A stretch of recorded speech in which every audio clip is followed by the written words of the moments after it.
আমি তখন যেটা করি, আমি আমার পাটাকে সেই বিড়ালটার কাছে আগাই দিই, মানে লাইক যে একটা লাথি দিব বা এরকম কিছু, বা হুশ করে একটা ওরকম একটা দেখানোর মতো যে। তো রনি ভাই ওই যে সিকোয়েন্সটা আমি লিটারালি এখনো আমার গুজবাম্প দিচ্ছে। ওই সিকোয়েন্সটা এখনো যখন ভাবি আমার খুব মানে ইয়ে লাগে। যেই আমি পাটা আগাই ঠিক তখনই বিড়ালটা উঠে দাঁড়ায় এবং আমার দিকে তাকে আমাকে হচ্ছে বিভৎসভাবে একটা গালি দেয়। বলেন বিড়াল গালি দেয়? বিড়াল আমাকে গালি দেয়। সেটার ভাষাটা কেমন ছিল? মানে স্পষ্ট আমি বুঝতে পারি বিড়াল আমাকে বলে যে শুয়োরের বাচ্চারা ঘুমাতেও দেয় না। আমি সরি, আমি ক্যামেরার সামনে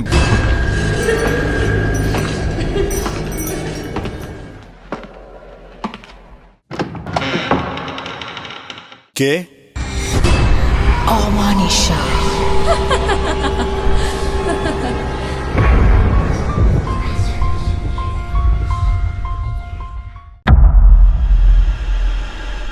আসসালামু আলাইকুম। শুরু হয়ে গেল অমানিশা। এই মুহূর্তে যারা শুনছেন ঢাকা FM 90.4 এবং সেই সাথে আমাদের ফেসবুক এবং ইউটিউব চ্যানেলে যারা যুক্ত আছেন বা যুক্ত হবেন, সবাইকে অমানিশার পক্ষ থেকে অনেক অনেক ভালোবাসা জানাচ্ছি। অমানিশা মানে হচ্ছে প্যারানরমাল বা ভৌতিক ঘটনা নিয়ে আমরা পডকাস্ট করি এখানে। আপনারা চাইলে আমাদের সাথে যুক্ত হতে পারেন এবং আমাদের এই মুহূর্তে স্ক্রিনে দেখতে পাচ্ছেন একটা হোয়াটসঅ্যাপ নাম্বার। এই নাম্বারে ফোন করে চাইলে আপনারা আপনাদের ঘটনা বা গল্প শেয়ার করতে পারেন এবং আমাদের গেস্টের হট সিটে এসে বসে আমাদের সাথে শেয়ার করতে পারেন। এবং বরাবরের মতো আমি রনি আছি, আমার সাথে আছে শাফিউল মোল্লা শাফি এবং আমাদের গেস্ট, ঠিক গেস্ট বলবো না, আমাদের সাথে রেডিও জকি, ঢাকা এফএমের খুব জনপ্রিয় একজন রেডিও জকি রিদম আছে আমাদের সাথে। আশা করি আমাদের অনেক ব্যাপার স্যাপার নিয়ে আজকে আমরা ডিসকাস করব এবং সে পর্যন্ত আপনারা আমাদের সাথে থাকবেন।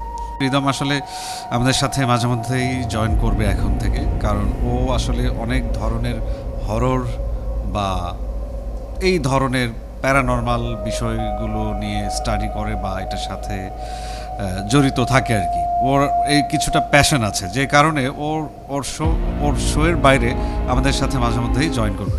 কি রিদম, আমি কি ঠিক বলেছি? হ্যাঁ অবশ্যই। আপনাকে তো আসলে দেখেই কেন জানি আমার একটু প্যারানরমাল লাগে আর কি।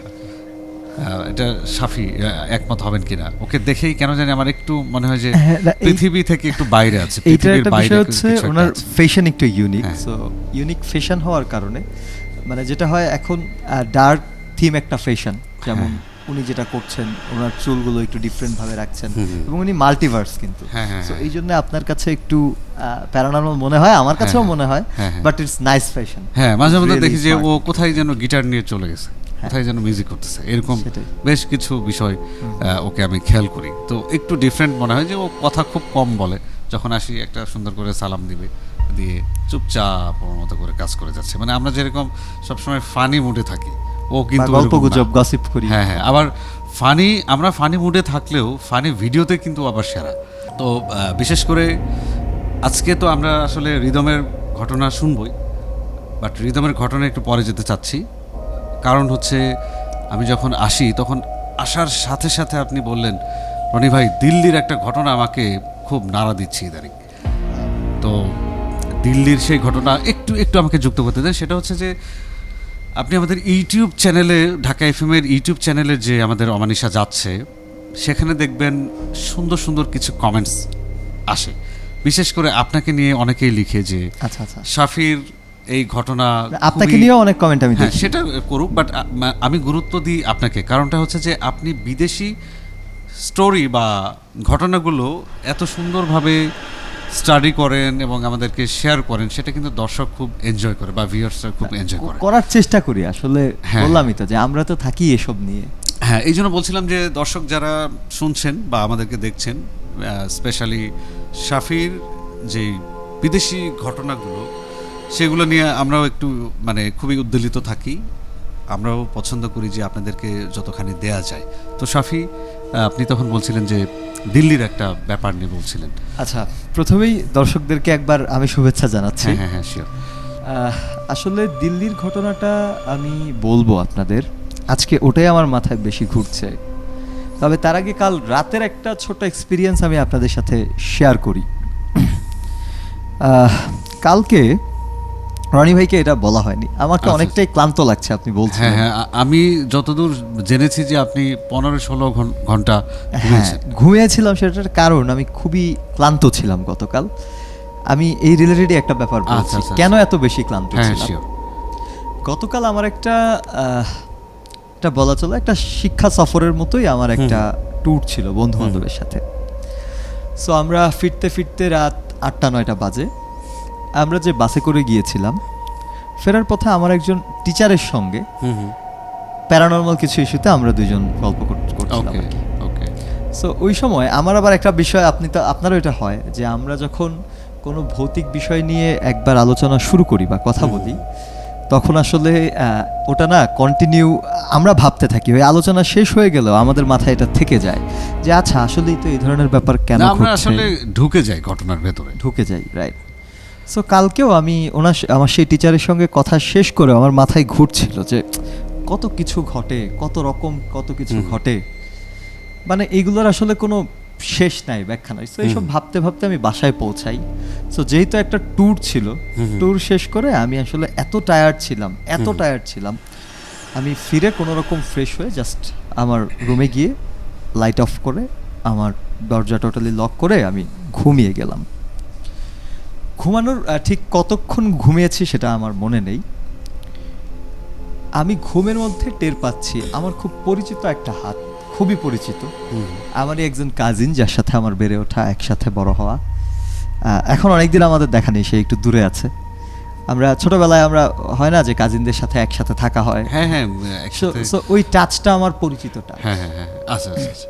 আমার গায়ের ওপর। প্রথমে আমি খুব, তখন কিন্তু আমি ঘুমাচ্ছিলাম, আমার ঘুমের মধ্যে তার টাচটা আমি টের পাচ্ছি। আমার মনে হচ্ছে, আমার খুব ভালো লাগছে যে ছোটবেলায় আমরা একসাথে থাকতাম, করতাম, এই টাচটা আমি পাচ্ছি। এর মধ্যেই যেটা হলো, আমি বুঝতে পারছি যে আমার ঘুমটা আসলে ভেঙে গেছে, এবং আমার তখন মনে পড়ে গেল যে আমার তো রুম লক করা, আমার দরজা কিন্তু লক করা ছিল। ততক্ষণে কিন্তু আমার ঘুম ভেঙে গেছে বলে এটা আমার মনে হয়েছে যে আমার রুমটা আমি লক করে ঘুমিয়েছি। এবং আপনি জানেন যে আমার রুম কিন্তু গ্লাসের রুম, হ্যাঁ হ্যাঁ হ্যাঁ, আপনি জানেন তো হ্যাঁ সেটা। হ্যাঁ, So, আমি গিয়েছিলাম বাইরে থেকে একবার। কিঞ্চিত আলো কিন্তু আমার গ্লাস দিয়ে রিফ্লেক্ট হ্যাঁ, করে হ্যাঁ। আমার রুমে আসে, হ্যাঁ হ্যাঁ সেই আলোটাও আমি দেখতে পাচ্ছিলাম ওকে। ওই সময়। সো তখন বোঝাই যায় যে ক্লিয়ারলি আমার ঘুম ভেঙে গেছে, আমার চোখও খোলা। ওই হাতটার স্পর্শই আমাকে তীব্রভাবে চেপে ধরলো, আমি আর বিছানা থেকে উঠতে পারছিলাম না। আমার ঘুম ভেঙে গেছে, আমি জেগে গিয়েছি, আমার মনে পড়ছে দরজাটা লক। তখন আমি বিষয়টা অস্বাভাবিকভাবে নিচ্ছি কেন, হয় না যে একটা কথা আছে যে স্লিপিং প্যারালাইজ বা বোবা, সেটার আবার একটা ডিফারেন্ট ইস্যু আছে। আপনি কথা বলতে পারবেন না, আপনার ইয়ে হবে, কিন্তু আমি দেখলাম যে আমার ঠোঁটও আমি নাড়াতে পারছি। মানে কথা বলতে পারছিলেন? হ্যাঁ, কিন্তু আমি তো একা কার সাথে কথা হ্যাঁ, বলবো, হ্যাঁ, আমার ঠোঁট নাড়াতে পারছি, পাও নাড়াতে পারছি, কিন্তু এই জায়গাটুকু শুধু আমি বুঝতে পারছি একটা হাত আমাকে চেপে ধরে রেখেছে, এবং খুব তীব্রভাবে সেটা। তখন যেটা হয়, আস্তে ধীরে ধীরে ধীরে ধীরে আমার মনে হচ্ছে যে এইটা আমার এই হাতটা দিয়ে আমি ওই হাতটা সরাবো। সো হুট করে একবার বেশ কিছুটা শক্তি দিয়ে আমি যখন হাতটা সরালাম, সরানোর পর আমি দেখলাম যে ওখানে আসলে অন্য কারো হাত নাই, বাট আমি একটা কিছু ধরে সরালাম, আমার কাছে মনে হলো। সাথে সাথে আমার ঘুম ভাঙলো, আমি উঠে বসলাম, দেখলাম যে ঘড়িতে তখন সকাল 5:30টার মতো বাজে, মানে ভোরের দিকটা আর কি। সো ওই সময় আমি বেশি ভয় পেয়ে যাই, এবং এই যে এতক্ষণ যে আমি হাতটা ছাড়ানোর চেষ্টা করেছি, আমি টোটালি ক্লান্ত হয়ে পড়েছিলাম। তখন আমি আবার চোখে মুখে একটু পানি দিয়ে এসে একটু ফ্রেশ হয়ে আমি আবার একটু পানি খেলাম, পানি টানি খেয়ে আমি আবার শুয়ে আরেকবার ঘুমালাম, কারণ আমি এত টায়ার্ড আমার লাগছিল ওই হাতটার স্পর্শে। সো মানে আমি এটাই বলছিলাম যে আমার স্পষ্ট মনে আছে, আমি সবচেয়ে বেশি ভয়টা পেয়েছি তখন যখন আমার মনে পড়ে গেছে যে আমার রুম তো লক, রুমে তো কারোর ঢোকার কথা না। অ্যাজ ইউজুয়ালি যেটা হয় যে আমার ভাই বোন যেটা হয়, রুম যদি খোলা থাকে আমাকে ঘুম থেকে জাগানোর জন্যে তারা অনেক সময় অনেক দুষ্টামি করে, যেমন হয়তো আমার হাত চেপে ধরে, মুখে একটু পানির ছিটা দিয়ে দেয়। ভয় পেলাম তখন যখন দেখলাম যে আমার রুমের দরজা বন্ধ। সো যাই হোক, এটা খুব স্বাভাবিক একটা ইনসিডেন্ট, হয়তো অনেকেরই এরকম হয়, বাট আমি ওই হাতটার স্পর্শটা আমি টের পাচ্ছিলাম। ইভেন ঠিক এখন আমার মনে হচ্ছে ঠিক এই পোজে আমার বুকটা চেপে ধরা হয়েছিল। আচ্ছা আচ্ছা। এবং সেটা ছাড়াতে গিয়েই আমার অনেক ক্লান্ত লেগেছে। যাই হোক দর্শক, আপনাদের জানি এরকম আপনাদের সাথে অনেক সময় হয়, এটা কোনো ভৌতিক ঘটনা হিসেবে বলছি তা না, এটা জাস্ট আমি আমার একটা লিটল বিট অফ এক্সপিরিয়েন্স, এটা আমি শেয়ার করলাম। এইটা নিয়ে একটু বলি তাহলে। হ্যাঁ হ্যাঁ আমি পরবর্তীতে এই ধরনের এক্সপিরিয়েন্সগুলো কেন হয় বা স্লিপিং প্যারালাইজ কেন হয়, এটার কিছু আমি মানে আমরা তো শুধু বাংলাদেশে বা ইন্ডিয়ায় একটা কথা খুব প্রচলিত যে বোবা ধরে, কিন্তু এইটা আসলে শুধু বাংলাদেশ ভারতে না, এটা প্রায় প্রথম বোবা ধরার হিস্ট্রিটা পাওয়া যায় আরো 4500 বছর আগে থেকে। ও আচ্ছা, মানে আচ্ছা। তখন থেকেই মানুষকে আসলে স্লিপিং হ্যাঁ, হ্যাঁ। প্যারালাইজটা হতো এবং বোবা ধরতো। তৎকালীন বৌদ্ধ ধর্মের খুব বিশ্বে খুব প্রসার হচ্ছে, এবং যেহেতু সেটা একটা প্রাচীন ধর্ম, সো বৌদ্ধ ভিক্ষু যারা ছিলেন, অর্থাৎ তাদের যারা ধর্মপুরুষ, যারা ধর্ম প্রচার করে, ধর্মীয় ব্যক্তিবর্গ, তাদেরকে ভিক্ষু বলে সম্বোধন করা হয়। তো তারা একটা ব্যাখ্যা দিয়েছিলেন তখন যে সমস্ত পূর্বপুরুষকে আমরা হারাই, অর্থাৎ আমাদের পূর্বপুরুষদের আমাদের কাছে কিছু প্রত্যাশা থাকে, কিন্তু যেমন আমার ছেলে এই করবে বা আমার নাতি এই করবে, বা আমার পূর্বপুরুষরা খুব ভালোভাবে চলবে। সো যখন কোনো মানুষ তার পূর্বপুরুষের প্রত্যাশা পূরণ করতে ব্যর্থ হয়, বৌদ্ধ পুরুষরা বিশ্বাস করতেন যে তখন সেই পূর্বপুরুষদের সোল বা আত্মা আমরা যেটাকে বলি, সেটা কাম ব্যাক করার পর ঘুমের মধ্যে তাদেরকে শাস্তি দেয়। এই কারণে স্লিপিং প্যারালাইজটা হয় আর কি। এই কারণে আমরা বলি যে বোবা ধরেছে। দেখবেন অনেকেই এরকম বলে যে আমি স্বপ্নে দেখছি আমার দাদা, যিনি অনেক আগে মারা গিয়েছেন, উনি এসেছেন আমার রুমে, তারপর উনি হুট করে আমার গলা চেপে ধরেছেন, আমি স্বপ্নে দেখছি, তারপর আর কথা বলতে পারছি না, আমার স্লিপিং প্যারালাইজ বা বোবা ধরেছে। এই যে থিওরিটা, এটা কিন্তু এখনো মানুষ বলে। সো আমি দেখলাম যে বৌদ্ধ ভিক্ষুরা যে তখন বলেছিল, মানে তাদের জায়গা থেকে তাদের ব্যাপারটা আসলে একটা রিসার্চ বেসড আলোচনা ছিল আর কি। তারা বলেছিল যে সমস্ত মানুষ ব্যর্থ হয় পূর্বপুরুষদের আশা পূরণ করতে, পূর্বপুরুষদের আত্মা ফিরে এসে তাদের প্রতি ঘুমের মধ্যে প্রতিশোধ নেয়, তখন তাদেরকে বোবা ধরে। এবং তারা এমনটাও বলতো যে অনেকে নাকি স্লিপিং প্যারালাইজ বা বোবা ধরার কারণে মারাও গিয়েছে বা মারাও যায়। এটা আবার চীনারাও একটা অন্যরকম বিশ্বাস করে। চীনে এটা বিশ্বাস করে যে এই যে বোবা যে ধরছে, আপনার চীনার বিশ্বাসটা একটু ডিফারেন্ট। তারা বিশ্বাস করে মানুষের সোল এবং মানুষের বডি পৃথিবীতে সবচেয়ে শক্তিশালী। আমরা যে দেখি না, ভূত বলি, প্রেত বলি, যাই বলি, জিন বলি, এদের সবার চেয়ে মানুষ শক্তিশালী। মানুষের সোল মানে মানুষের স্পিরিট, যেটা আত্মা, যেটা মানুষের আত্মা সবচেয়ে শক্তিশালী প্যারানরমাল পাওয়ার। সো এই ঘুমের মধ্যে যখন একটা মানুষের আত্মা রেস্ট নেয় বা একটা মানুষের বডি যখন রেস্ট নেয়, তখন অন্যান্য যারা চীনারদের ভাষায় এটাকে বলা হয়েছে হাংরি স্পিরিট বা হাংরি স্পিরিচুয়ালিটি যেটা আছে, মানে ক্ষুধার্ত আত্মা, তারা মানুষকে এসে চেপে ধরে মানুষের শক্তি কেড়ে নেয়। যেমন আমি বলছিলাম যে আমি যখন ঘুম থেকে উঠলাম, তখন আমার মনে হচ্ছিল যে আমার গায়ে একদমই শক্তি নেই, মানে I lost totally energy of my, মানে আমি ঘুম থেকে উঠলাম একটা ফ্রেশ মোড, কিন্তু আমি আমার গায়ে কোনো এনার্জি পাচ্ছিলাম না। এবং আমি দেখলাম যে এসে যখন জিজ্ঞেস করছিলাম যে ইভেন আপনি আমাকে জিজ্ঞাসা করেছেন যে আপনাকে এত ক্লান্ত কেন লাগছে, ইভেন স্টিল নাও, কিন্তু I am tired still now, but already মোটামুটি ফ্রেশ, হ্যাঁ একটু ফ্রেশ হচ্ছি।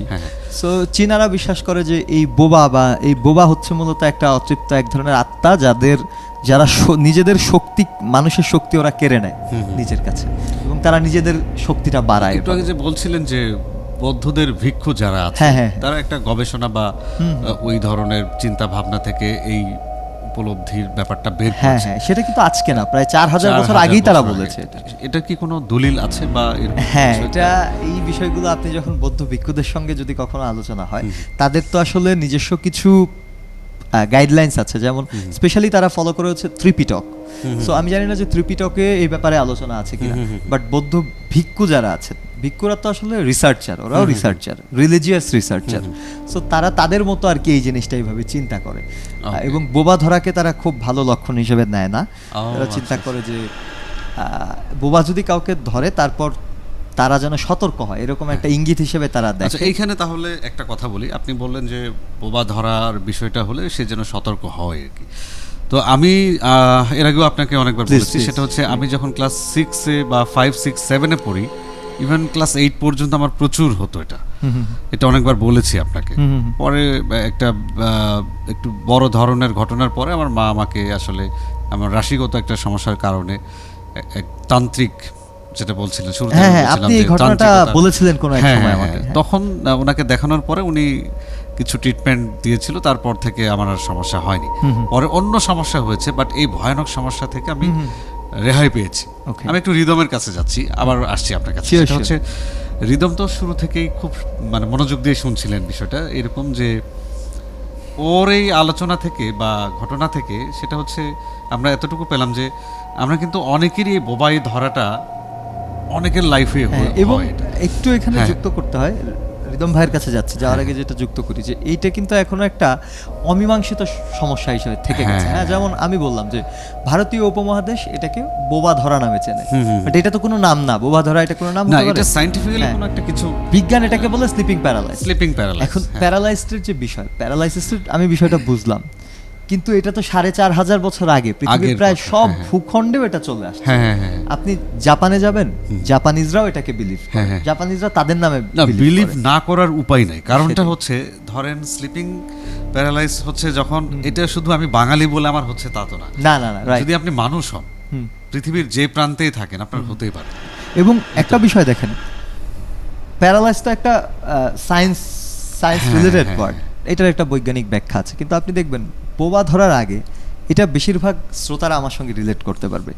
তারা হয় একটা স্বপ্ন দেখতে থাকে, বা তারা কোনো একটা ব্যাপার, এটা কিন্তু রিদম ভাই রিলেট করতে পারবেন, তারা দেখে হয়তো তাদের অনেক আগে মারা যাওয়া কোনো একজন বন্ধু তার রুমে এসেছে, সে শুয়ে আছে বিছানায়, কেউ আঘাত করতে হ্যাঁ, এসেছে, এবং বুকে তাকে চেপে হ্যাঁ, ধরেছে, এইরকম তাকে আর কি। প্রথমে ধরেছে, হ্যাঁ, এবং হ্যাঁ। দেখুন যে বোবা ধরার আগে গায়ে খুব একটা ঘুমের মতো একটা আরাম আসে। হ্যাঁ, হ্যাঁ। হয়তো আপনার মাথায় কেউ হাত যেমন আমি বললাম আজকে, হ্যাঁ, হ্যাঁ, হ্যাঁ। আমি প্রথমে আমার সেই কাজিনের টাচটা পেলাম, হ্যাঁ, হ্যাঁ, এবং হ্যাঁ। আমি কিন্তু খুব শান্তি পাচ্ছিলাম যে ও মানে এতদিন পর সে আবার আসছে, আমাকে টাচ করছে, আমার হাতে হাত দিচ্ছে, আমি কিন্তু তখন অনেক বেশি আরাম পাচ্ছিলাম। সো এটা কিন্তু বোবা ধরার সময় হয়।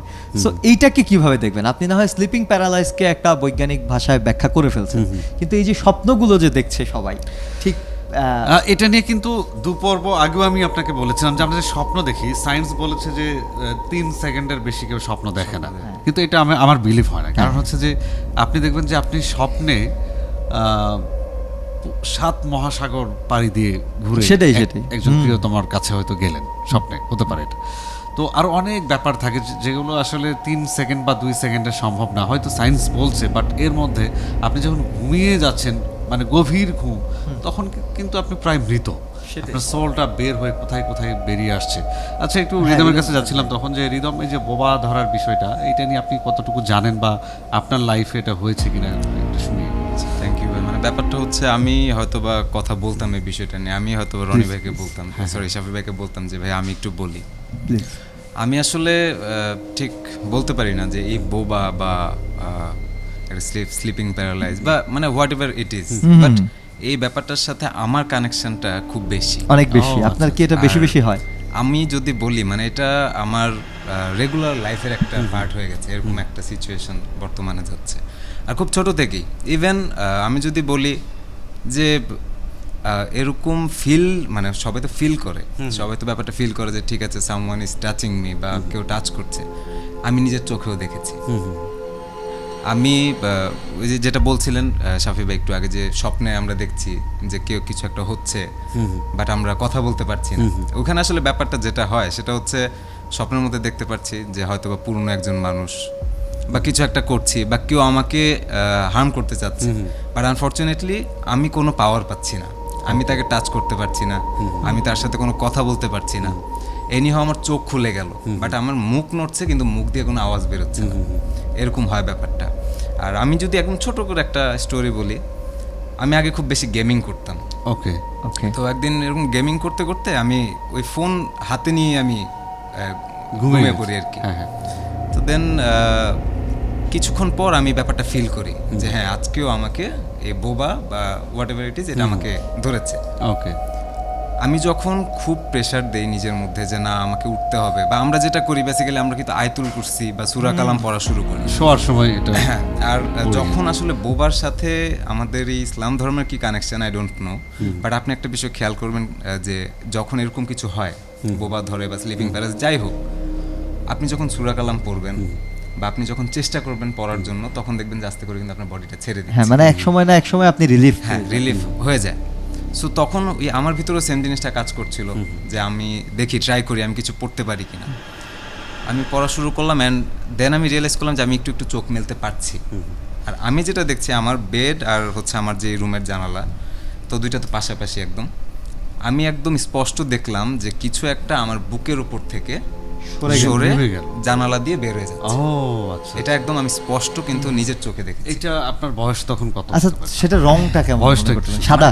সাদাটা ওরকম বলতে পারছি না, বাট কিছু একটা কালো একটা ছায়া টাইপ, ছায়া আমি just ভাব। বুঝতে পারছি একটা অবয়ব আমার উপর থেকে জাস্ট খালি সরে জানালা দিয়ে বের হয়ে যাচ্ছে। আচ্ছা, অবয়বটা কেমন ছিল যদি একটু আমাদেরকে একটু যদি ধারণাও দিতে পারেন? just জিজ্ঞেস করছি একদম- অন্য একটা কারণে। একদম চোখটা মানে মেলার পর যতটুকু বুঝলাম যে একটা কিছু একটা কালো ছায়া টাইপ, মানে অনেকটা কি বেড়াল আকৃতির ছিল? এটা অন্য একটা কারণে জিজ্ঞেস করছি। আকার আকৃতি আসলে ঠিক ওভাবে বুঝতে পারিনি, না, বাট আমি শাফির হয়তো এতটুকু একটা বুঝতে এক্সপেরিয়েন্স পেরেছি। আছে, হ্যাঁ, না, বাট না, আমি তা একটু বুঝতে পেরেছি। একটু জানতে চাচ্ছি যে বয়সটা তখন কত আচ্ছা। ছিল আপনার? আমি যদি বয়সটার কথা বলি, এটা খুব বেশি আগের ঘটনা তাও না। এই যে ঘটনাটা বললাম যে যেটা নিজের চোখে দেখেছি, হ্যাঁ। এটা হচ্ছে এই লাস্ট করোনার টাইমে। মানে জানালা খোলা ছিল আপনার? জানালা খোলা ছিল। করোনার সময় আমরা তো সবাই বাসায় বন্দি, হ্যাঁ, হ্যাঁ। তখন গেমিংটা খুব প্রচুর হতো। হ্যাঁ, হ্যাঁ, হ্যাঁ। ওই আফটার গেমিং এরকম চোখ লেগে যায়, দেন এরকম একটা ব্যাপার আমি রিয়েলাইজ করি ঘুমের মধ্যেই। তারপর আমি নিজেই দেখতে পারি যে আমার বুকের ওপর থেকে কিছু একটা অবয়ব টাইপ কিছু একটা নেমে just জানালা দিয়ে সরে বের হয়ে জানালা দিয়ে বের হয়ে যাচ্ছে। আমি এটা- অবয়বটা জিজ্ঞেস করলাম, সেটার একটা কারণ হ্যাঁ, আছে। আমি একটা সময় পর্যন্ত বোবাকে জাস্ট একটা, আমি ভাবতাম যে ইটস ওকে, এটা একটা মানে অদৃশ্য সমস্যা, এটার কোনো দৃশ্যমানতা নেই। আপনার এই এক্সপিরিয়েন্সটা শোনার পর আমার যেটা মনে পড়লো, আমি ময়মনসিংহে আমার একজন প্রতিবেশী আন্টি সম্পর্কে, আমি তখন ছোট আর কি, আর ওনারা সম্ভবত অনার্সে পড়েন। সো ওই আন্টিকে আমি যতটুকু চিনি, উনি কখনো আসলে ফেক ইনফরমেশন বা অত একটা মানে হয় না যে খুব রোমাঞ্চকর করে একটা কিছু বলা, উনি এগুলো করেন না। খুব সরল সহজ সিধে সাদা কথা বলেন। তো উনি এটা একদিন আমাদের বাসায় এসে, ওই দিন মানে উনি খুব আতঙ্কিত চেহারা। তো আপনি জানেন যে আমার আব্বুর সাথে মানুষ অনেক গল্প করে, গল্প করতে আসে বাসায়। সো ওই আন্টিও আসছে, বিকেলে আব্বু বসে আছে বাসায়। ওরা বলছিল যে ভাইয়া একটা স্বপ্নে, যেহেতু আমার আন্টি আব্বুকে ভাইয়া বলে আর কি, যে ভাইয়া রাতে একটা ব্যাপার হয়েছে, আমি একটু ভয় পাচ্ছি। তো বললো যে কেমন? তো উনি বলেছিলেন আর কি আপনি ঠিক যেটা বললেন, যে অনেকক্ষণ যাবত ওনাকে বোবা ধরে রেখেছে বা স্লিপিং প্যারালাইজ, ওনার শ্বাস নিতে পর্যন্ত কষ্ট হচ্ছিল। ওয়ান্স আপন এ টাইম যেটা হয় যে উনি দোয়া দুরুদ পড়তে পড়তে একসময় ওনার চোখ খুলে যায়। চোখ খোলার 2-3 সেকেন্ড পরেই উনি আর কি শরীর নাড়াচাড়া করতে পারেন, কিন্তু এই যে চোখ যে আগে উনি খুললেন, খোলার পর উনি লক্ষ্য করলেন ওনার পিঠের উপর থেকে বা বুকের উপর থেকে বেড়ালের মতো আকৃতির, অনেকটা কালো রঙের বেড়ালের মতো একটা আকৃতির কিছু একটা দ্রুত ঝাঁপ দিয়ে সরে বের হয়ে গেল রুম থেকে, এবং এরপরেই উনি হাত পা নাড়াতে শুরু করলেন। সো যেহেতু উনি ওরকম বললাম আগে যে রোমাঞ্চকর সাজানোর জন্য কোনো কথাবার্তা আমি ওনাকে আগে বলতে শুনিনি। সো ওনার কথাটা শোনার পর থেকে আমি ব্যাপারটা নিয়ে ভেবেছি যে সত্যিই কি তাহলে বোবা একটা জাস্ট মানে অদৃশ্য ব্যাপারই, যে চোখে দেখা যাচ্ছে না এমন কিছুই কি ব্যাপারটা, নাকি আসলে কোনো একটা আকার আকৃতির ব্যাপারও আছে, যেটা আপনি বললেন যে কিছু একটা আপনার উপর থেকে উঠে গেল। তো আপনারটা শুনে আমার ওইটা মনে পড়লো আর কি। আর আমি যদি আরেকটু হ্যাঁ, add করি, sure. সেটা হচ্ছে এতক্ষণ শেয়ার করলাম যে আসলে আমাদের যখন বোবা ধরে তখন ব্যাপারটা কেমন হয়। আমি আমার লাইফে এরকমটাও দেখেছি যে আমার পাশের যে পার্সনটা, তাকে বোবা বা এই যে স্লিপিং প্যারালাইজ যেটাই হোক, সেও সেটা ফেস করছে, এবং তখন যে তার সিচুয়েশনটা ছিল সেটাও কিন্তু আমি নিজ চোখে দেখেছি। এটা ছিল হচ্ছে কুমিল্লা, আমি একটা ছোট ট্যুরে যাই, এবং রাতের বেলা আমরা যেই বাড়িটাতে উঠি সেখানে হচ্ছে আমি আর আমার কাজিন ফুফাতো ভাই। তো রাতের বেলা যখন ওই বাড়িটাতে উঠা মানে টোটালি হচ্ছে ওই বাড়িতে কেউ নাই, আমরাই মানে বেসিক্যালি তালাটা খুলে আমরা সেই বাড়িতে হচ্ছে রাতের বেলা স্টে করি আর কি। কোনো একটা উইন্টার ছিল। দেন রাতের বেলা আমি যে বিষয়টা খেয়াল করি, হঠাৎ করে আমার ঘুমটা ভেঙে যায়। তারপর আমি মানে গুঙানি বলতে যে আমরা একটা সাউন্ড, আমি হঠাৎ করে ক্যাচ করি যে আমার আশপাশ থেকে এরকম একটা গুঙানির সাউন্ড আসছে।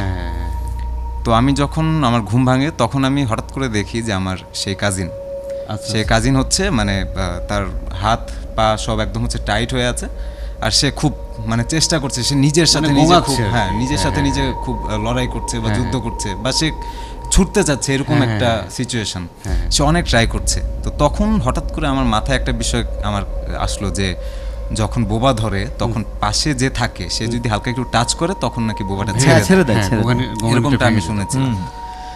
তারপর আমি মানে তাকে যে ধরবো, আমি সেই সাহসটাও পাচ্ছি না। বাট এর ভিতরে আমি দেখতে পাচ্ছি যে তার অবস্থা খুব বেশি ক্রিটিক্যাল হয়ে যাচ্ছে।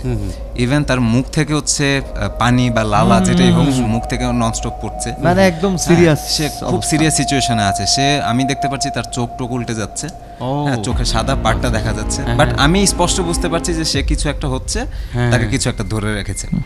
দেন আমি নর্মালি ওই বিসমিল্লাহ বলে আল্লাহর নাম নিয়ে আমি হচ্ছে তাকে টাচ করি আর কি। টাচ করার সাথে সাথে মানে অন স্পট সে আবার একদম নর্মাল হয়ে যায়। সে উঠেই লিটারালি আমার জড়ায় ধরে কান্না শুরু করে দেয় যে ভাইয়া প্লিজ সেভ মি, আমাকে বাঁচাও, আমাকে নিয়ে যাচ্ছে, আমাকে মেরে ফেলবে এই সেই। তো তখন ওরে বুঝাই যে না ইটস ওকে, এটা তেমন কিছু না। আসলে এখন বাকিটা ঠিক বলতে পারছি না। এখানে আরেকটা বিষয় এটা শুনে মনে হলো, এইটা অনেক ক্ষেত্রে জায়গা কেন্দ্রিক ব্যাপার। মানে কিছু কিছু রুম থাকে, যেমন আমি অনেকদিন আগেই রনি ভাইকে এখানেই বলেছিলাম, ময়মনসিংহ সদর থেকে একটু দূরে আমাদের একটা বাসা ছিল, আপনাকে বলেছিলাম, একটু মতো বেশি দূরে পুরনো বাড়ি, ওখানে একটা রুম ছিল, যেই রুমটা এইটা আমরা প্রথমে আমরা নিজেরাও এটাকে বুজরুকি বলেছিলাম আর কি। ওখানে আমার বড় ভাই ওই কোনার রুম, তো এক পাশে হচ্ছে আপনার মানে ওই কোনার বাইরে এক পাশে হচ্ছে ঝোপঝাড় এবং এর একটু দূরেই একটা পুরনো কুয়া, অনেক পুরনো। আচ্ছা আচ্ছা, জানালা খুললে ওই কুয়াটা দেখা যায়। এটার কথা বলেছিলেন আমাকে। হ্যাঁ, সো ওখানে আমার ভাইয়া ঘুমাতো। সো এমন যেটা হতো প্রত্যেকদিন রাতে ওকে আর কি বোবা ধরতেছে, মানে প্রত্যেকদিন শিডিউল করে। আমরা রেডি ছিলাম যে ওরে বোবা ধরবে, ও ইয়ে করবে, সাউন্ড করবে, আমরা গিয়ে ওরে আবার জাগায় দিব আর কি। সো একবার ও বললো যে এটা তো আমার রেগুলার হচ্ছে এখন, তাহলে আমি এই রুমে ঘুমাবো না, আমার মনে হয় যে এই রুমটাই কোনো সমস্যা, তোমরা কেউ ঘুমায় দেখো। তো আমরা হাসাহাসি করি, আমরা বলি যে এটা বোবা কখনো রুমের উপর ডিপেন্ড করে। তো এরকম করতে করতে আমাদের ফ্যামিলির যত ব্যাপার, আমরা পাঁচজনই ওই রুমে ঘুমাই, এবং অদ্ভুত ব্যাপার, আমাদের পাঁচজনেরই ওই রুমে ঘুমানোর এক্সপিরিয়েন্স হচ্ছে বোবা ধরে। ইভেন একবার গেস্ট আসলো, সে ঘুমাইছে, তাকেও বোবা ধরছে। এরপর থেকে হ্যাঁ, ওই রুমে যে আবার ভৌতিক কিছু ঘটতেছে তা কিন্তু না, কিন্তু ঘুমাইলে বোবা ধরে এবং বাজে স্বপ্ন দেখে সবাই। আচ্ছা, ওই রুমের কি জানালা আছে বা? হ্যাঁ, ওই জানালাটা খুললেই একটা কুয়া আছে পুরনো, সেটা দেখা যেত, এবং এই জানালাটা খুললে ওই ঝোপটা, সরাসরি ঝোপ। আসলে আমার কাছে ব্যাপারগুলা খুবই মানে মিস্টিরিয়াস লাগে। এই যে ধরেন জানালা খোলা, বাইরে একটা কূপ আছে বা এরকম কিছু, সেখান থেকে এসে এই যে রিদম একটু আগে বললো না যে বোবাটা ধরেছে, যখন ছেড়ে দিল আমাকে, তখন দেখলাম যে জানালা দিয়ে কি যেন একটা বের হয়ে যাচ্ছে। তার মানে সে তো দেখেছে, আমরা হয়তো অনেকে দেখি নাই। তার মানে হচ্ছে ঘুমের মধ্যে আসলে অনেক কষ্ট করে ছাড়িয়ে নেওয়ার পর বের হয়ে গেল কিনা এটা আসলে মাথায় থাকে না। আরেকটা বিষয়, ও কিন্তু আলটিমেটলি দেখে ফেলছে। তো এই যে দেখে ফেলছে, তার মানে কিছু একটা বাইরে থেকে এসে আমাদের উপর ভর করে বা শক্তি দিয়ে ধরে আমাদেরকে, ধরে আমাদের সাথে ফাইট করে পারে না, দেন হচ্ছে সে পালিয়ে যায় বা বের হয়ে যায়, সেটাই তো বোঝা যাচ্ছে। সেটা এইখানে আরেকটু বিষয় যুক্ত করি যে যারা আসলে মানে আমরা তো আসলে সমাধান দেওয়া বা এইগুলো তো কোনো ক্যালকুলেশনের বিষয় না যে হিসাব মিলিয়ে দেব। তবে আপনাদেরকে একটা বেসিক ব্যাপার সাজেস্ট করতে পারি, বন্ধু ভাই বা আপনারা আমাদের শ্রোতা, আমরা আপনাদের জন্য শো করি, সব কিছু মিলিয়ে আপনাদেরকে কিছু জিনিস বলা উচিত। আমাদের টিপস, চেষ্টা করবেন একদম স্ট্রেট সোজা হয়ে না ঘুমাতে। আমাদের একটা ব্যাড হ্যাবিট আছে যে আমরা হয় উল্টো হয়ে সোজা হয়ে ঘুমাই। সোজা হয়ে বলতে যেমন একদম স্ট্রেট, যেটাকে শোয়া বলে, চিত হয়ে শোয়া বলে। হ্যাঁ, এরকম হয়ে না শুয়ে এক পাশ হয়ে শোয়ার চেষ্টা করুন। জানি যে এটা অনেকেই বলে যে তাহলে তো এক হাত অনেক সময় চাপের উপর পড়ে। যারা মুসলমান তাদের মানে আমাদের ইসলামিক বিভিন্ন রকমের হাদিস বা বইতে এরকম আছে যে আপনি ডান দিক হয়ে কাত হয়ে শোন। হ্যাঁ, মানে কাত হয়ে শুলে যেটা হয়, আমি দেখেছি যে এর একটা ব্যাখ্যাও আছে। কাত হয়ে শুলে মানে বুবা নরমালি যেটা করে, আমাদের পিঠ বা বুকের জায়গাটা তাদের চাপ দিয়ে ধরে। আপনি যখন মানে কাত হয়ে শোবেন, তখন কিন্তু সেই চাপ দিয়ে ধরার জায়গার স্কোপটা পাওয়া যাচ্ছে না। সো এইটা একটা বড় ইস্যু। এখানে আবার আরেকটা বিষয় আছে, সেটা রিদম, সেটা হচ্ছে যে ধরেন আমি আমার ধার্মিক বা ধর্ম মেনে, নিয়ম মেনে আমি খুব সুন্দর করে ডান কাত হয়ে শুলাম, শুয়ে হয়তো দোয়া কালমা পরে ঘুমানোর চেষ্টা করলাম, কিন্তু গভীর ঘুমের ভেতরে তখন কিন্তু আর মাথায় থাকে না যে আমি আসলে ডান কাত হয়ে আছি। বা হয়তো অনেকের শোয়া কিন্তু এরকম হয় যে কিছু মানুষ, বিশেষ করে আমি যখন শুই যেভাবে থাকি সেভাবে ঘুমিয়ে যাই। অনেক আবার এরকম আছে যে ঘুমের ভেতরে খাটের এ মাথা থেকে ওই মাথা লাফাতে পুরো পড়েও যায় এরকম। তো সেক্ষেত্রে অনেকের কিন্তু বলা যায় যে ঘুম হয়তো কোনো নিয়ম কানুন মেনে ঘুমালো, বাট একটা সময় সেই ঘুমের মধ্যে অগোছালো ওটা তো আসলে সব সময় হিসাব রাখা যায় না, সেটাই স্বাভাবিক। এই ক্ষেত্রে আমি যদি একটু ছোট করে বলি, সেটা হচ্ছে এই যে ভাইয়া যেটা বলছিলেন যে সোজা হয়ে শোয়া ব্যাপারটা। এখন আমি যেটা বলছিলাম যে আমার সাথে খুবই রেগুলার একটা সমস্যা ছিল এটা। আচ্ছা আচ্ছা। আমি সোজা হয়েও দেখলাম, আমি কাত হয়েও শুয়ে দেখলাম, আমাকে ময়মুরব্বিরও বিভিন্নভাবে হয়তোবা বলেছে যে ঠিক আছে তুমি এভাবে শুবা ওভাবে শুবা, বাট আনফরচুনেটলি আমি দেখলাম যে আসলে যেভাবেই শুচ্ছি না কেন আমার ঘুরে ফিরেই সমস্যাটা ফেস করতে আচ্ছা, এটা অনেকের হয়, তবে এই আমি রিসেন্ট আমার যেটা হয়েছে, আমি কয়েক বছর যাবত আমার এখন কাত হয়ে শোয়ার আর কি অভ্যাসটা হয়েছে। এটা প্রথম যেটা হতো, আমি খুব স্ট্রেট হয়ে একদম হাত পা ছড়াই দিয়ে ঘুমাইতাম সব সময় এরকম। কিন্তু পরে এক সময় দেখলাম আমার মুরব্বী কয়েকজন বেড়াতে মানে এসেছিল আমার বাসায়, আসার পর তারা বললো যে তুমি ওইভাবে ঘুমানোর চেষ্টা করো, এটা সমস্যা আছে। সো এখন আমি চেষ্টা করতে করতে এখন এমন অবস্থা হয়েছে যে আমি আসলে সোজা হয়ে যে শুভ এই ব্যবস্থাই হয় না, সো আমার অটোমেটিক এটা হয়ে যায়। আচ্ছা, আমি একটু অডিয়েন্সদের জন্য একটু বলে নিচ্ছি, সেটা হচ্ছে যে আপনারা অনেকেই আমাদেরকে কমেন্টস থ্রো করেন বা বলেন বা জিজ্ঞেস করেন যে আমাদের গল্পগুলো কীরকম হচ্ছে, বা আমরা আসলে ঘটনা শুধু ঘটনাটাই বলি এটাই শুনবেন আপনারা, বা অপ্রাসঙ্গিক কথা বলি কিনা এইসব বিষয়ে কিন্তু অনেকে বলেন। কিন্তু আসলে আমাদের বিষয়টা হচ্ছে যে আমাদের এই পডকাস্টটা আমাদের এরকম, আমরা যেহেতু এখানে যারা কাজ করি সবাই লেখালেখির সাথেই যুক্ত, আমরা বিশেষ করে আমরা যেটা করি যে একটা ঘটনা বলতে গেলে আরেকটা ঘটনা প্রাসঙ্গিকভাবে এখানে প্রবেশ করাই, একটা ঘটনার সাথে ওয়েদারগত মানে আশেপাশে চারপাশ মিলে অনেক কিছু রিলেট করে। সেই জন্য আমরা আসলে ধরেন ভৌতিক ঘটনা কিন্তু খুব বেশিক্ষণের হয় না, মানে ধরেন একটা ভয়ানক ঘটনা বললাম, একটা ভয়ানক ঘটনা কিন্তু কিন্তু হচ্ছে টানা 1 ঘন্টা বা 2 ঘন্টা 3 দিন 4 দিন ধরে হয় না, 5 মিনিট 2 মিনিট 3 মিনিট হয়। বাট এই ঘটনাটা যে ঘটছে সেখানে পারিপার্শ্বিক যে অবস্থা সবগুলো নিয়েই আসলে আমরা শেয়ার করে আপনাদের সাথে বিস্তৃত আলাপ করি বা আমরা আলাপ করি, সেটা আপনারা শোনেন এবং অনেকে হয়তো বিরক্ত হন, কিন্তু বিরক্ত হওয়ার কিছু নাই। কারণ ধরেন এই যে রিদমের যে ঘটনাটা বা শাফি একটু আগে যে বোবায় ধরার ঘটনা বললো, সেটা হচ্ছে এরা তো এভাবেই বলতে পারতো এইরকম শুয়ে পড়েছিলাম আমাকে বোবায় ধরলো, ঘটনা কিন্তু এটা। বাট ঘটনাটা হচ্ছে যেমন শফি শুরুতেই বলছিল যে তার কাজিনের একটা টাচ, একসাথে খেলে বড় হয়েছে, সে অনেকদিন পরে এসে তাকে একটু ধরলো, সেই অনুভূতি পেল, সেই কাজিনের গল্পটা আসছে এখানে, ঘরের পরিবেশগত অবস্থা আসছে, বাইরে জানালার বাইরে কি আছে বিবরণ বলা যায়, স্টোরি ডেসক্রিপশন। এই স্টোরি বেস আমাদের হচ্ছে বিষয়টা হচ্ছে যে আমরা সব কিছুকে এখানে প্রাসঙ্গিক করে তোলাটাই হচ্ছে আমাদের একটা সার্থকতা, সেটা আপনারা আশা করি বিরক্ত হবেন না। আর রিদম যেটা বলছিল যে বোবায় ধরার বেশ কিছু বলছিলেন, এটা কি এখনো হয় কিনা বা আমি এখনো ফেস করি, আর আমি আসলে জানি না যে এই ব্যাপারটা কে কিভাবে বিশ্বাস করে, বাট আমি বিশ্বাস করি, কারণ আমি দেখেছি। সম্ভব একটা বিষয় হচ্ছে কি, সম্ভব হলে যেহেতু আপনি কন্টিনিউয়াসলি ফেস করছেন, আপনি আপনার যদি সম্ভব হয়, এটা যদি একটা টাফ ইস্যুস, আপনি আপনার রুমটা একটু চেঞ্জ করা বা পাশের কোনো রুম যদি কারোর সাথে এক্সচেঞ্জ করার সুযোগ থাকে। এটার জন্য আসলে সবসময় বাসা থেকেও একটা বকাবাদ্য খাই আমি, কারণ সবসময় আমাকেই দোষারোপ করে যে তোর চলাফেরা ঠিক নেই, তোর রুমের অবস্থা খারাপ, লাইক ওই মিউজিক ইনস্ট্রুমেন্ট, তারপরে বিভিন্ন ধরনের ডেভিল মাস্ক, মানে আমার রুমটা তো একটু উগ্র টাইপ আর কি, যার কারণে বলে যে না এগুলো চেঞ্জ কর, দেখবি যে ঠিক হয়ে যাবে। উগ্র না, বিষয়টা হচ্ছে যে উগ্র না, বিষয়টা হচ্ছে ওর ভালোবাসার সব জিনিসপত্র কিন্তু ঘরে আছে। একটু আমরা আসলে মানে স্ক্রিনে থেকেই আমরা দাদাকে একটা প্রশ্ন করতে পারি আজকে, সেটা হচ্ছে দাদা আপনার এই যে বোবায় ধরার যে বিষয়টা, যদিও অডিয়েন্স আপনাকে দেখতে পাচ্ছে না, বাট ওপাশ থেকে আপনি উত্তর দিতে পারেন যে এই যে বোবায় ধরার যে বিষয়টা, সেটা কি আপনার লাইফে কখনো হয়েছে কিনা? আচ্ছা, অডিয়েন্স আমাদের ক্যামেরার পেছনে যিনি আমাদেরকে সহযোগিতা করেন, এবং উনি আসলে শুধু ক্যামেরার পেছনে না, উনি আসলে সার্বিকভাবেই ঢাকা এফএম এর বিভিন্ন রকম কাজ নিয়েই ওনার কাজ আর কি। সেটা হচ্ছে দাদা একটু আগে আমাদেরকে মেইনলি মিউজিক এবং সাউন্ড নিয়ে উনি সবচেয়ে বেশি কাজ করেন, এবং দাদার সাউন্ডের প্রশংসা এফএম মিডিয়াতে সবাই করে। তো দাদা যেটা বললো যে আমি যে প্রশ্নটা করলাম যে আপনার লাইফে বোবায় ধরার বিষয়টা আছে কিনা, দাদা অপকটে বলে ফেলেছেন যে আছে। তার মানে হচ্ছে এটা কেন ওনাকে জিজ্ঞেস করলাম যে আসলে আমাদের এই কথাগুলো বা আমাদের আলাপচারিতা যারা শুনছেন অডিয়েন্সরা, ওনাদের ভেতরেও কিন্তু এটা আছে, হয়তো আমাদের সাথে ডিরেক্ট কানেকশনটা পাচ্ছে না, হয়তো কমেন্টসে আসবে, অনেকে কমেন্টসে বলতে পারে, বা অনেকে লজ্জায় বলতে চায় না, এটা হতে পারে। কিন্তু দেখবেন যে 100 জন মানুষের মধ্যে কিন্তু 40 জন মানুষের মধ্যে বোবায় ধরার বিষয়টা আছে। তার মানে বিষয়টা সত্য এবং এটা ঘটে আর কি।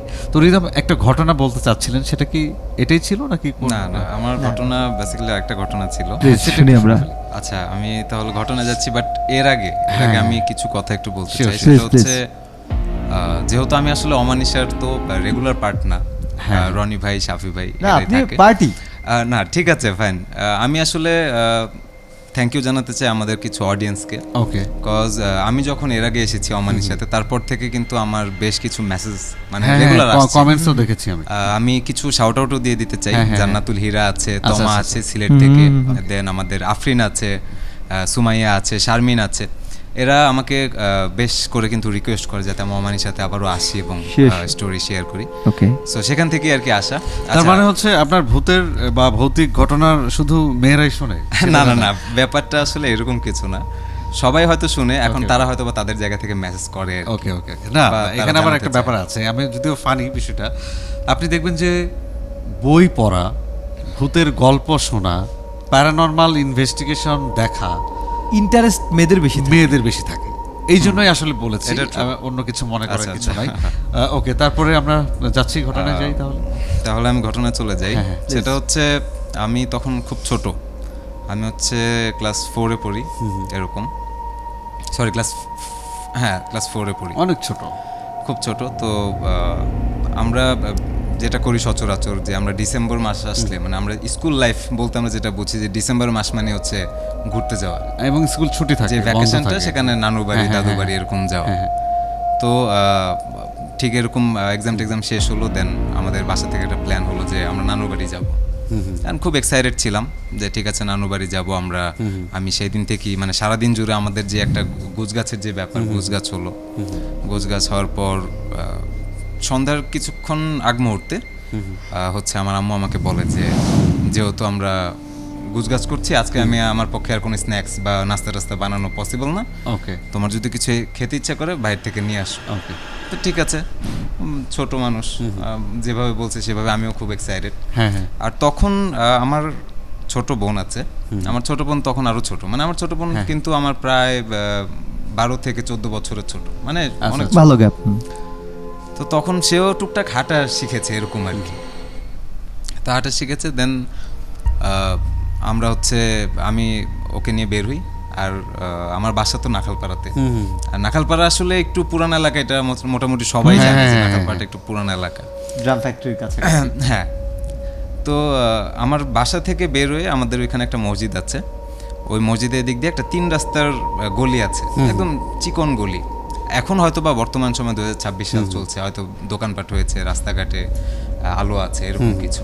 বাট তখন যেটা ছিল সিচুয়েশনটা, মানে ওই যে গলিটা ছিল, ওই গলিটার নাম ছিল প্রেম গলি, মানে প্রেম গলি। প্রেম, হ্যাঁ, আমরা হয়তো কোথাও নামও শুনেছি অনেক আগের। প্রেমগলি নামের কোনো কারণ আছে কি? প্রেমগলি নামের কারণ হচ্ছে মানে বেসিক্যালি তৎকালীন সময় হয়তোবা এই রাস্তাটা যেহেতু একটু নির্জন ছিল, মুখে মুখে প্রেমের এই উত্তরতে প্রেমের গলি নামটা চলে সবার জন্য একটা সিকিউর প্লেস খুব ছিল, ইন্টারেস্টিং ব্যাপার, যে একটু কথা বলতে পারবো বা একটু দাঁড়াতে পারবো এরকম। বাট সন্ধ্যার পর বা বিকালের পর, আসরের পর পর ওই রাস্তাটা টোটালি একদম নির্জন হয়ে যেত, ওইখানে আর সচরাচর মানুষ যাওয়ার মতো কোনো সাহস পেত না। তো আমি আমার ভেতরে আর তখন এত কিছু খেলে নাই মাথায়। সো আমি যেটা ভাবছি যে ঠিক আছে আমরা এই গলি দিয়ে ঢুকে সামনে থেকে হচ্ছে আমাদের এখানে একটা গলি আছে ভুইয়ার মোড় নাম, ওকে, ওখানে একটা ফার্মেসি আছে। আপনার কিন্তু অনেক সাহস, কারণ যেহেতু এই রাস্তাটা নির্জন, তাও আপনি ওই সময় সিদ্ধান্ত নিয়েছেন ওই রাস্তা দিয়ে এবং চলে ক্লাস আসবেন। 4 এ পড়ে। না, ছোটবেলা থেকেই আসলে একটা ব্যাপার, আগে যেটা করতাম মসজিদে গিয়ে বসে থাকতাম দেখার জন্য, যে শুনেছি দেখা যায় মসজিদে নাকি পাওয়া যায়, এরকম ছিল। মানে খুবই, তার মানে হচ্ছে ছোটবেলা থেকে আপনার এই একটু কিউরিয়াস ছিলেন। হ্যাঁ, তো ব্যাপারটা এরকম ছিল। তো আমি যাওয়ার সময় হচ্ছে আমার ছোট বোনকে সাথে করে নিয়ে যাই, আম্মু বলে যে ওকেও নিয়ে যা হেঁটে। তো যাওয়ার সময় কিন্তু খুবই সুন্দরভাবেই ওই রাস্তাটা দিয়ে যাই। যাওয়ার পর ওখান থেকে আমি হচ্ছে ফুচকা, চটপটি এই দুইটা জিনিসই কিনা হয়। বাট আনফর্চুনেটলি আমার সেখানে কিনতে কিনতে মাগরিবের আজানটা হয়ে যায়। ওকে, আর মাগরিবের আজান হয়ে যায়, তো দেন আমি আবার ঠিক ওই গলি দিয়েই ব্যাক করি।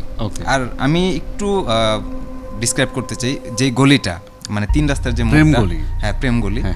এখানে হচ্ছে একটা বাড়ি আছে, যে বাড়িটা সবাই চিনে জানে, মানে এই বাড়িটাতে আসলে সচরাচর কেউ ঢুকে না, আচ্ছা, মানে বাড়িটা একটু খালি সেটা কি নির্জন, পরিত্যক্ত কোনো বাড়ি? পরিত্যক্ত বলা যায়, আবার অনেক সময় মানুষ দেখা যেত, কিন্তু আসলে তারা কারা এই পরিচয়টা মানে আচ্ছা, এলাকাবাসী খুবই মানে একটা কনফিউজড ছিল। বিচ্ছিন্ন বাড়ি। হ্যাঁ বিচ্ছিন্ন বাড়ি। আচ্ছা আর ঠিক সেই বাড়ির সাথেই গা ঘেঁষেই হচ্ছে আমাদের যে মসজিদ, নুরানি মসজিদ। তো সেই গলি দিয়ে আসছিলাম, তো ঠিক তখন হচ্ছে মানে আলোটা নামছে এরকম একটা অবস্থা আর কি, পুরো রাস্তা খালি, অন্ধকার, ঘুটঘুটে অন্ধকার। দেন ওই যে বাড়িটা আর মসজিদটা, এই বাড়ি আর মসজিদের বরাবর যে সীমানাটা, মানে অর্থাৎ রাস্তার মধ্যে যেই মানে যেখানে হচ্ছে এই ডান পাশে আমার ডান পাশে বাড়ি এবং মসজিদ, ঠিক সীমানা বরাবর একটা বিড়াল শুয়ে আছে।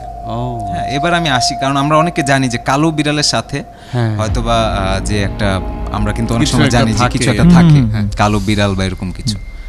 তো তারপর হচ্ছে আমি আর আমার ছোট বোন হাঁটছি, তো আমি তখন যেটা খেয়াল করি যে বিড়ালটা রাস্তার মধ্যে হচ্ছে এরকম শুয়ে আছে, একদম মানে চিৎপটাং হয়ে শুয়ে আছে, এরকম বোঝা যাচ্ছে। আমাদের সামনে একটা মহিলা ছিল কালো বোরকা পরা। তো ইউজুয়ালি ব্যাপারটা নিচ্ছি, মহিলাটা দেখলাম বিড়ালটাকে টপকে বিড়ালটার উপর পা দিয়ে মহিলাটা ক্রস করে চলে গেল। তো আমরা যখন যেতে নিলাম বা আমরা যখন কাছাকাছি গেলাম, তখনই দেখলাম যে বিড়ালটা খুবই বিভৎসভাবে মানে মাথাটা উঠিয়ে আমার দিকে তাকালো, মানে তার চোখ দুটো আমার দিকে একদম বরাবর, আমি বুঝতে পারছি। তো আমি আসলে কিছু বোঝার আগেই হয়তোবা মানে ব্যাপারটা তো টোটালি নর্মাল, যে একটা দেখতে পাচ্ছি একটা বিড়াল শুয়ে আছে, আমি বিড়ালটাকে দেখে আমি হয়তোবা এই পাশ দিয়ে যেতে চাইছি। আমি যেই খেয়াল করলাম যে আমি এই পাশ দিয়ে যাচ্ছি, তখন আমি দেখছি যে বিড়ালটা চোখের পলকে এই পাশে চলে আসছে। আবার যখন বাম দিয়ে যেতে যাচ্ছি, তখন বুঝতে পারছি যে বিড়ালটা আবার মুভ করে চলে আসছে। এরকম মানে একটা সে অনেকটা situation। আপনার পথ আটকে দিচ্ছে। হ্যাঁ, পথ আটকে দিচ্ছে এরকম। মানে বিরক্ত করছে। হ্যাঁ, ঠিক তখনই আমি কিন্তু ব্যাপারটা অলরেডি তখন বুঝাই স্টার্ট মানে করি আর কি, যে স্বাভাবিক না। স্বাভাবিক না। এখানে পরে আরেকটা ব্যাপার আছে, সেই সময় তো এত ছোট আপনি, তারপরেও চেষ্টা করেছেন যে না, আসলে ওনার মনে এইটাই, হয়েছে হ্যাঁ, যে মানে এটা কোনো স্বাভাবিক আমার- কিছু হচ্ছে আমার না। কাছে যেটা মনে হচ্ছিল বা ওই সিচুয়েশনে তো আসলে ওইভাবে ঠিক বুঝতেও পারছিলাম না যে কি করা উচিত। আমি তখন যেটা করি, আমি আমার পাটাকে সেই বিড়ালটার কাছে আগাই দিই, মানে লাইক যে একটা লাথি দিব বা এরকম কিছু, বা হুশ করে একটা, মানে ওরকম একটা দেখানোর মতো যে। তো রনি ভাই ওই যে সিকোয়েন্সটা, আমি লিটারালি এখনো আমার গুজবাম্প দিচ্ছে। ওই সিকোয়েন্সটা এখনো যখন ভাবি আমার খুব মানে ইয়ে লাগে। যেই আমি পাটা আগাই, ঠিক তখনই বিড়ালটা উঠে দাঁড়ায় এবং আমার দিকে তাকে আমাকে হচ্ছে বিভৎসভাবে একটা গালি দেয়। বলেন বিড়াল গালি দেয়? বিড়াল আমাকে গালি দেয়। সেটার যে- ভাষাটা কেমন ছিল? মানে স্পষ্ট আমি বুঝতে পারি, বিড়াল আমাকে বলে যে শুয়োরের বাচ্চারা ঘুমাতেও দেয় না। আমি সরি, আমি ক্যামেরার সামনে না, না, এটা তো it's okay, natural, it's এটা তো okay. আসবে এভাবে তো যেহেতু বলছেন। আমাদের সামনে যে মহিলাটা ছিল, সেই মহিলাটা কিন্তু প্রচন্ড পরিমাণে ভয় পায় এবং সে লিটারালি ওখান থেকে শাউট করে বা চিল্লান দিয়ে সে সোজা দৌড়ে চলে যায়। সে আর আমাদের দিকে ঘুরে তাকায় না যে আমরা এখানে দুইটা ছোট বাচ্চা আছে। ভয়ানক ব্যাপার। মানে মহিলা আমাদের দিকে এত ভয় তাকায়। পায় যে ওনার দায়িত্ব জ্ঞান বোধ পর্যন্ত হারিয়ে যায়, যে দুটো বাচ্চা আছে। সেই আমার সিকোয়েন্সটা সেটা আসলে দেখা ঠিক বলতে পারছি, হয়তোবা মহিলার জায়গায় আমি থাকলে আমিও হয়তোবা আপনি সেম হয়তো কাজটাই তাই করতাম। করতেন, রাইট? তো দ্যাট মোমেন্ট আমি টোটালি একদম ফ্রিজ হয়ে যাই। মানে আমি তখন বুঝতে পারছি যে আমি আর নড়তে পারছি না। ওকে। আমার এক হাতে প্যাকেট, এক হাতে আমার ছোট বোন। এন্ড আমার ছোট বোন যেহেতু সে হাঁটা শিখেছে, টুকটাক কথা বলে, সে আমাকে বারবার বলার চেষ্টা করছে ভাইয়া বিড়াল কথা বলে। সে আমাকে মানে বোঝানোর চেষ্টা ও কি করছে। ভয় পেয়েছিল নাকি না, ওর না, না। কাছে ব্যাপারটা একটা? হ্যাঁ, না, ও তো সে তো নতুন, সে তো দেখছে, সে ব্যাপারটা খুব হচ্ছে, খুশি। ও তো শিশু একদম। হ্যাঁ, মানে ও ওর কাছে আসলে- ব্যাপারটা খুব এনজয়েবল যে একটা বিড়াল কথা বলছে। বিড়াল ও কথা তো বলছে। বুঝবে না বিষয়টা। তো দ্যাট মোমেন্ট আমি কোনোভাবেই মানে মুভ করতে পারছিলাম না। বাট পরে ওই যে যেটা বললাম যে একটু সময় নেওয়ার পর ভিতরে ভিতরে কাজ করছিল যে হ্যাঁ, আমি তো এখন টুকটাক আরবি শিখেছি, আমি তো আরবি পড়তে যাই, আমি একটু সূরা কালাম পড়ে ট্রাই করি। মানে দ্যাট মোমেন্ট হয়তোবা এটা হয়তোবা বাই নেচার একটা মনের মধ্যে ইয়ে কাজ করলো। তা আপনার কাছে আসলে উপায় ছিল না। একটা কথা আছে যে মানুষ যখন বেশি ভয় পেয়ে যায় তখন স্রষ্টাকে সে সাহসী হয়ে ওঠে। এবং স্রষ্টাকে স্মরণও করে। হ্যাঁ, হ্যাঁ, ব্যাপারটা হয়তোবা বেশি এরকম। ভয় পেলে সে সাহসী হয়ে ওঠে। যাই হোক, আসলে এরকম ব্যাপারটা মানে সেকেন্ড টাইম লাইফে না আসুক এরকমটাই চাবো। আচ্ছা, তো তারপর যেটা হয়, আমি খুব কষ্টে আমি কোনো রকম পিছনের দিকে জাস্ট একটু মাথাটা ঘোরানোর মতো একটা স্কোপ পাই। বাট পিছনে আমি তাকিয়ে দেখি যে পিছনে পুরা খালি, ওইদিকে কিছু নাই, অন্ধকার ঘুটঘুটে রাস্তা। আর পিছনে আমার দুইটা রাস্তা আছে, একটা হচ্ছে সেই আবার ভুঁইয়ার মোড়ের দিকে যাচ্ছে, আর আরেকটা হচ্ছে অনেকটা ঘুরে টুরে আমার বাসার দিকে আবার যাওয়া যাবে।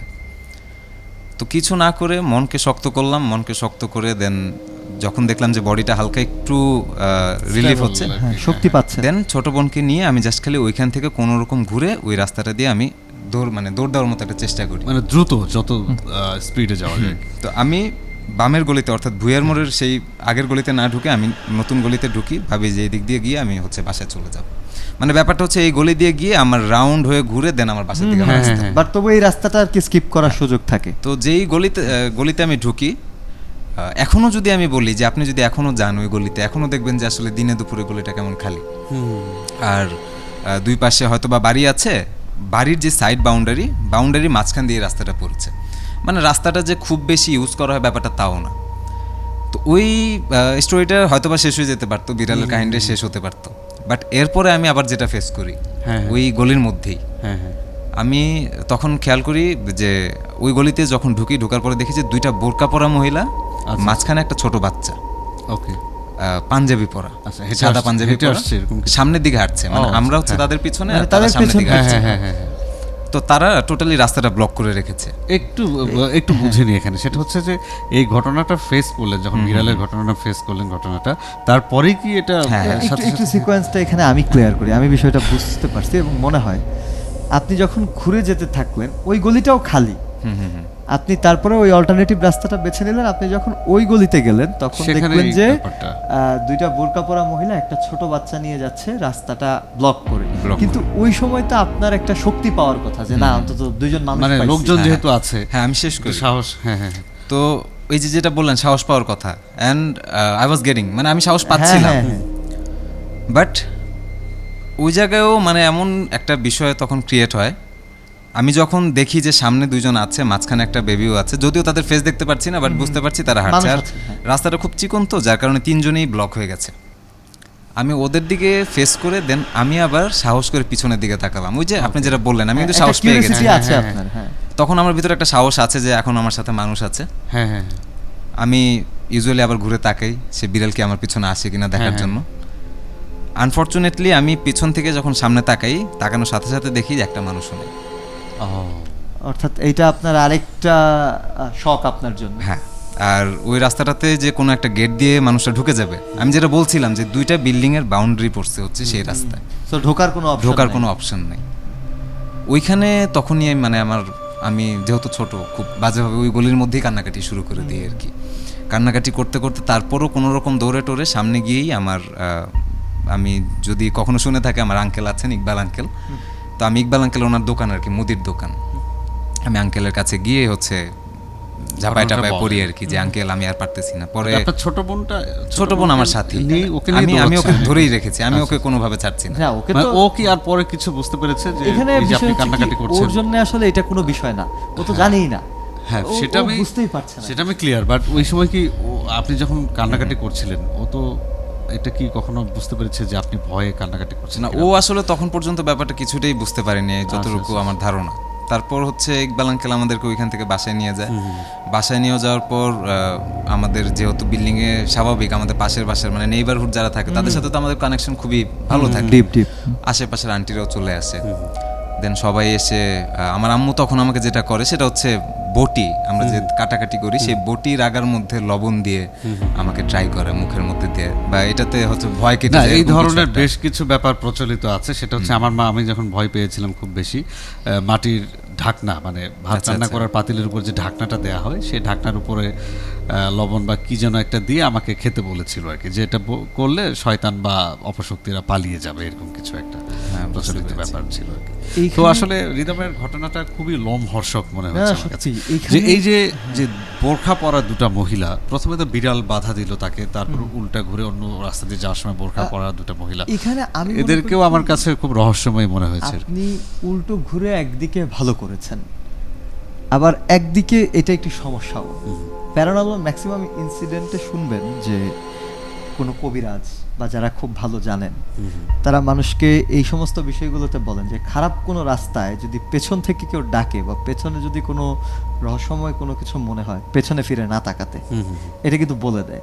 তো সেই জায়গা থেকে এটা একদিকে ভয়াবহ কাজ করেছেন আপনি পেছন দিকে ফিরে, আবার অন্যদিকে ভালো করেছেন। এটা কেন বলি, ধরেন আপনি পেছন দিকে যদি না ফিরতেন আপনার কিন্তু মনে একটা বল এসেছে যে না সামনে দুজন মানুষ আছে, আপনি কিন্তু তাদেরকে অনুসরণ করেই হাঁটছিলেন। সো সামনে গিয়ে আপনি আরো বড় কোনো বিপদে পড়তে পারতেন। তো আপনি যখন আবার ব্যাক সাইডে ঘুরে আবার যখন দেখলেন যে সামনে কেউ নেই, তখন কিন্তু আপনি নিশ্চিত হয়ে গেলেন যে না আমি একা ছিলাম, একাই আছি। না, এখানে আবার আরেকটা আপনি ব্যাপার, ওদেরকে ভরসা করলে কিন্তু বিপদে শাফি আরেকটা ব্যাপার আছে, সেটা হচ্ছে যে কিছু মানুষের মধ্যে তো দুষ্ট মানুষ, খারাপ মানুষ থাকে, জিনদের মধ্যেও এরকম থাকে। তো ওদের মধ্যেও কিছু দুষ্ট প্রকৃতির থাকে, সেটা হচ্ছে যে তার মতো মানে হৃদয়ও কিন্তু খুব বেশি বড় না, অনেক ছোট। আর তার ছোট বোন তো একেবারে ডিম থেকে ফুটে আসছে, এরকম একটা অবস্থা যে ছোটদেরকে একটু দুষ্টুমি করে দেখালো ওখানে, বড় হলে হয়তো আরো ভয়ানক কিছু হয়ে যেতে পারতো। ছোট বলেই আসলে সেই জায়গা থেকে নিস্তার পেয়েছে, এটা হতে পারে। তবে এই যে এই বাড়িটা কি এখনো আছে? হ্যাঁ, সেই বাড়িটা এখন পর্যন্ত আছে এবং সেখানে বসবাস করার মতো কেউ আছে কিনা? সেই বাড়িতে বসবাস করার মতো বলতে আমাদেরই একজন বড় ভাই আছেন, ফেরদৌস ভাই। তিনি তখন থেকেই দেখেছি তিনি দেশের বাইরে ছিল। আচ্ছা আচ্ছা। তো এর ভেতরে হয়তোবা তিনি আসা যাওয়া করেছেন, বাট সেই বাড়িটা এখন পর্যন্ত মানে পরিত্যক্তই বলা যায়। আর আমরা ছোট থেকেই দেখেছি যে এই বাড়ির ছাদের উপরে যেই বড় মহিষের শিং বা গরুর শিং এগুলো পাওয়া যেত, এগুলো রাখা থাকতো। আচ্ছা, কিছু যদি মনে না করেন তাহলে এই বাড়ির ছবিটা তুলে কি আমাদেরকে দেওয়া যাবে? হ্যাঁ, আজকে লাগবে না, আজকে অবশ্যই বা কমেন্টসে দিলে। আমাদের নাখালপাড়াতে আরো একটা বাড়ি কিন্তু আছে, ভূতের বাড়ি বলে, সেটা আমরা আরেকদিন শুনবো। সেটা আমরা আরেকদিন শুনবো, এবং দরকার হলে ওখানে আমরা ইনভেস্টিগেশনে যেতে পারি। একটা ব্যাপার কি, আমরা তিনজন মিলে লাইভ করলাম। তবে দেখুন কিছু বিষয় আছে। রনি ভাই একবার বলছিলেন যে শ্মশানে একটা কুকুর আপনাকে গালিগালাজ। হ্যাঁ, শ্মশান মানে সেটা কিন্তু আমারও বিশ্বাস করতে কষ্ট হচ্ছিল যে একটা কুকুর এইটা কিন্তু তখন আপনি বিশ্বাস করেননি, এবং অনেক জায়গাতে আমি এটা বলেছি, অনেকেই আমাকে ইভেন আমাদের কমেন্টেও অনেকে বলেছে যে এটা আপনি একটা কথা বলছেন, কুকুর গালিগালাজ করতে পারে। তো আজকে উনি যখন বলল যে বেড়াল গালি দিয়েছে, তখন কিন্তু আমি রিলেট করতে পারলাম। এবং দেখেন এই বিষয়গুলো না আসলে একটা বিষয় আছে না, বানানো গল্প এবং ঘটনা, এই দুটো আপনি শুনেই বুঝবেন। আমি কিন্তু সেদিন রনি ভাইয়ের ঘটনাটা পেন্ডিং রেখেছিলাম যে না ঠিক আছে, হয়তো ওনারা ভুলও শুনতে পারে, কুকুর কি গালিগালাজ করে। আমাদেরকে অনেকে বলেছিল এই মাত্র লাশ পোড়ানো হয়েছে শ্মশানে, এটা হচ্ছে ইলেকট্রিক শ্মশান। হিন্দুদের মধ্যে কিন্তু দেখবেন যে শ্মশান 2-3 রকমের আছে। না এখন আস্তে আস্তে সব শ্মশান ইলেকট্রিক হয়ে যাবে, কারণ ইলেকট্রিক শ্মশানে যেটা হয় একেবারে গলিয়ে সব বের করে ফেলে। কিন্তু আমাদেরকে বলা হয়েছিল যে 1 ঘন্টা আগেই একজনকে দাহ করা হয়েছে, ওখানে আপনারা না গিয়ে নিচেই দাঁড়িয়ে কথা বলেন। কিন্তু ওনাদের কথা না শুনে আমরা আসলে বেদির উপরে উঠে গিয়েছিলাম, এবং যখনই আমরা লাইভ করা শুরু করেছিলাম, ব্রডকাস্ট করা শুরু করেছিলাম, তখনই বড় একটা কুকুর এসে মানে এত মানে কর্কশভাবে আমাদেরকে বকাঝকা দিচ্ছিল। তখন আমরা সূরা কালেমা পড়ি, না উঠি, তখন হচ্ছে কুকুরটা আবার ধীরে ধীরে বের হয়ে চলে যায়। এটা আমি অনেক জায়গায় বলেছি, শাফিকেও বলেছিলাম। শাফি ওই সময় আমাকে একটু কনফিউশনে ফেলে দিয়েছিল যে রনি ভাই কি বলছেন এটা। হ্যাঁ সেটাই। আচ্ছা, যাই হোক, আমরা আসলে লোমহর্ষক অনেক টুকরো কিছু ঘটনা শুনলাম। আজকে ঘটনা বলতে বলতে সময়ের শেষ প্রান্তে চলে এসেছি। আশা করি আপনাদের ভালো লেগেছে, এবং আগামী পর্বে আবারও নতুন কিছু নিয়ে আসছি। সে পর্যন্ত ভালো থাকবেন, খোদা হাফেজ, সবাই সুস্থ থাকবেন।